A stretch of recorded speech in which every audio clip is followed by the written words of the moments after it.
Same question.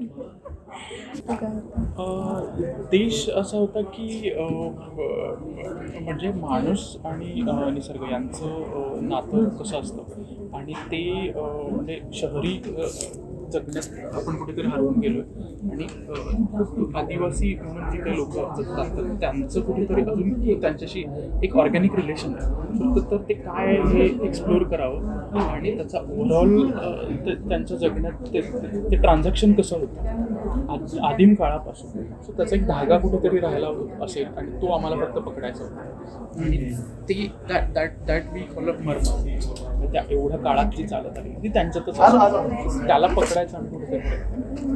Okay. हा चित्रपट बनवताना तुम्हाला कुठल्या अडचणी आल्या? अडचणी म्हणजे खूप लोकांनी आम्हाला असं सजेस्ट केलं, अरे या सब्जेक्टवरती शूट करत आहे तर इथे जा, हे खूप कम्फर्टेबल आहे, इथून 4 किलोमीटरवरती तिथलं गाव तसंच आहे.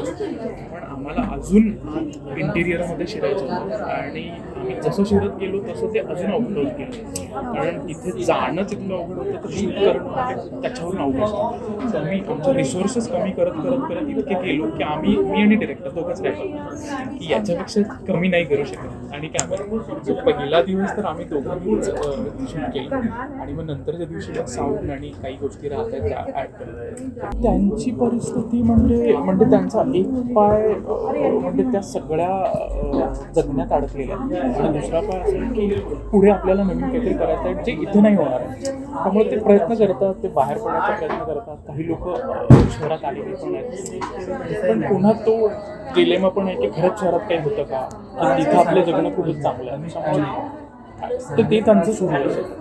सर, कम्पेअर टू शहर आणि तो भाग तुम्हाला काय वाटतं की कुठलं हे चांगलं आहे? आम्हाला म्हणजे पर्सनली मला तर ते तिकडे जाऊन राहायला चालतं पण ते it is different all together thing.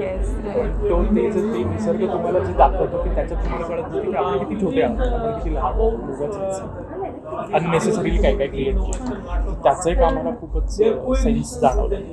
अच्छा. आणि लास्ट क्वेश्चन म्हणजे तुम्ही जे दाखवायचा प्रयत्न केला आहे त्यांच्यापर्यंत काही गोष्टी पोहोचलेत का नाहीत किंवा या सगळ्या, तर तुम्हाला पर्सनली काय वाटतं की त्यांच्यापर्यंत खरंच गव्हर्नमेंट पोहोचलो आहे किंवा आपण पोहोचलो आहे किंवा ते आपल्या फ्लोमध्ये आले? तर आता असं झालं की आपण त्यांच्यापर्यंत पोहोचवणं आणि त्यांना कुठेतरी आपल्यापर्यंत करणं तर या प्रोसेसमध्येच प्रॉब्लेम सुरू झाला. कारण ज्यावेळी ते त्यांचं आयुष्य ज्यावेळी निसर्गाशी निगडीत जगत होते त्यावेळी ते छान जगत होते. पण ज्यावेळी असं कळलं ज्यावेळी गव्हर्नमेंट इन्व्हॉल्ड झालं की यांची प्रगती सो करायला पाहिजे तर तिथे ते प्रॉब्लेम्सच तयार झाले. मग तिथे टुरिस्ट यायला लागले, मग तिथली बायोडायव्हर्सिटी कमी व्हायला लागली. सो एका अर्थाने ते इन्व्हर्स इफेक्ट व्हायला लागला. ओके. थँक्यू.